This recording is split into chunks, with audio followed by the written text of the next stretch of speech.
Herkese selam, yeni bir derse hoş geldiniz. Bugün sizinle yeni bir cümlenin indiki zamanda tərcümə edirik. Əlbəttə ki, biz cümləni tərcümə etməkdən ötürü hər bir sözün qarşılığını alman dilindən bilməliyik. Gəlin baxaq.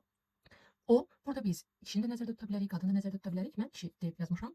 O, kişi cinsini bildirən şəxs əvəzliyidir. Bu yay, diesen Sommer, işarə əvəzliyi dieser. Hər zaman ayları, günləri bildirəndə akusativdə işlənir. Ona görə diesen Sommer, bu yay. Əmisinin yanında. Yanında by plus dativ, yəni özündən sonra gələn halın unik halda olmasını tələb edən söz önüdür. Əmisi, onun əmisi söhbət kişi cinsinə getdiyinə görə sein onkel, qalmaq, bleiben, istəyir, möchten. Bu cümlənin quruluşuna baxanda görürük ki, bizim cümləmizdə istəmək möchten modal feili var. Daha doğrusu möchten modal feil deyil, mögen modal feilinin konjunktiv 2 formasıdır. İndiki zaman sadə nəqli cümlədə söz sırası mübtəda əgər birinci yerdə gələcəksə, mütləq modal feil ikinci yerdə gələrək şəxsə görə təsvirlənməlidir. Cümlədə istifadə olunacaq feil, əsas feil, məsdər formada cümlənin sonunda gəlir. Gəlin indi baxaq və deyirik ki, o birinci mübtəda ilə başlayırıq. Sadə nəqli cümlədə düzgün söz sıralı. İstəyir, o istəyir. Üçüncü şəxsin təklinə görə təsvirləndirməliyik. Möchte.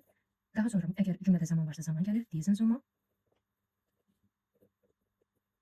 Daha sonra biz əmsinin yanında deyirik. Onlar yanında əmsini deyirlər. O birinci sözün gəlməlidir ki, zaten söz aid olduğu sözün önündə gəlir.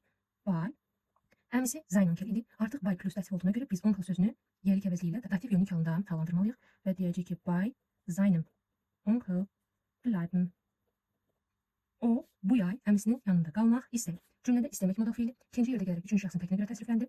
Daha sonra əsas feilimiz qalmaq məsdər formada cümlənin sonunda gəldi. İndi gəlin baxaq başqa hansı variantlarda deyə bilərik.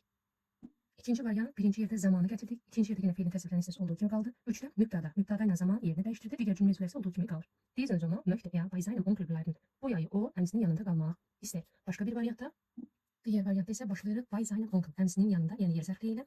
Bei seinem Onkel möchte diesen Sommer bleiben. Əmisinin yanında o bu yayı qalmaq istəyir. Nədir? Əgər birinci yerdə hansı cümlə üzvü gələcəksə, hansı söz gələcəksə, onun vurğusu digər sözlərə nisbətən daha qüvvətli olur.